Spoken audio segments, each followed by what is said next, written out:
I'm going to give you a summary of the Russian Revolution with a couple main events that happened and some different facts and stuff here. We'll start with the autocratic methods of Alexander III. Autocracy is the act of one who has absolute power.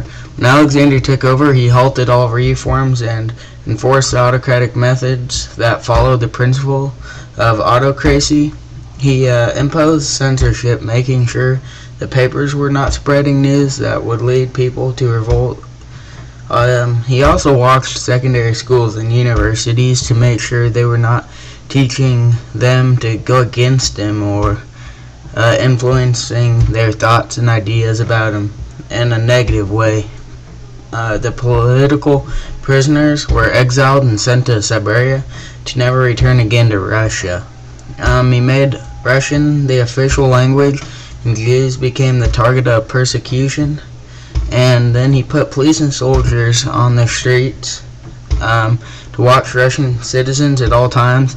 This really is more of a fear and terror thing, because if they're caught saying the wrong thing and stuff, they could be killed. This here is a picture of Alexander III.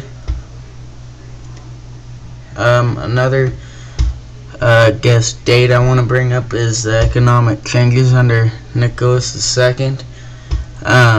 Nicholas II had a huge impact on the economy and growth and changes.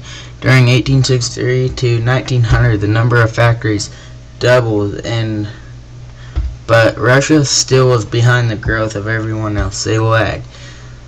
In 1900, Russia became the fourth world's largest producer of steel in America.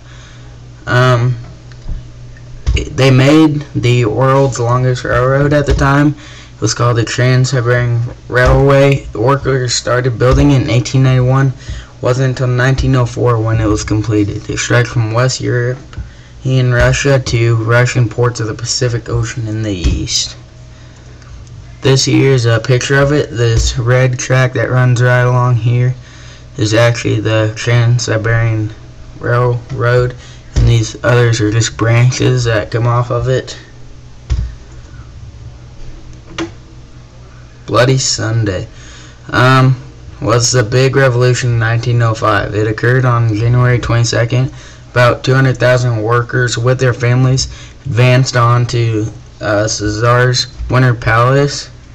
Along with them, they brought a petition for the changes they wanted. This included three main ones. It was better working conditions.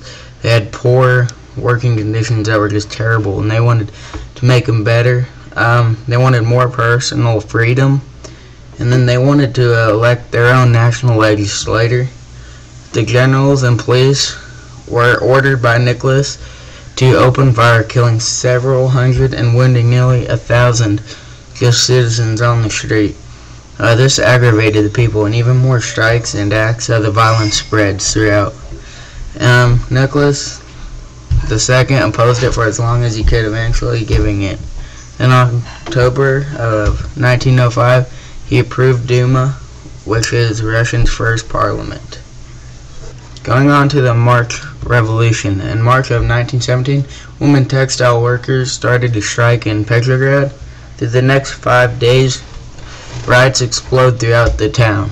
Close to 200,000 workers swarmed the streets, and soldiers at first obeyed orders and shot the rioters, but in the long run, they sided with them, agreeing with what they wanted. Eventually, it will force Tsar Nicholas to step down and abdicate his throne. Lenin and Bolshevik will gain control and take over.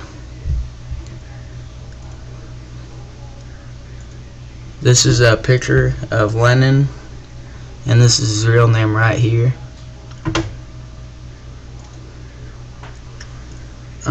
And then another revolution was the Bolshevik Revolution.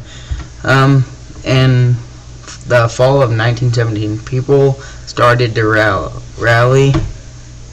And then in 1907, November 1917, armed factory workers stormed the Winter Palace. That's in Petrograd. They called themselves Bolshevik Red Guards. took over the government offices and arrested leaders of the provisional government. That is pretty much a summary of the Russian Revolution, and that's it.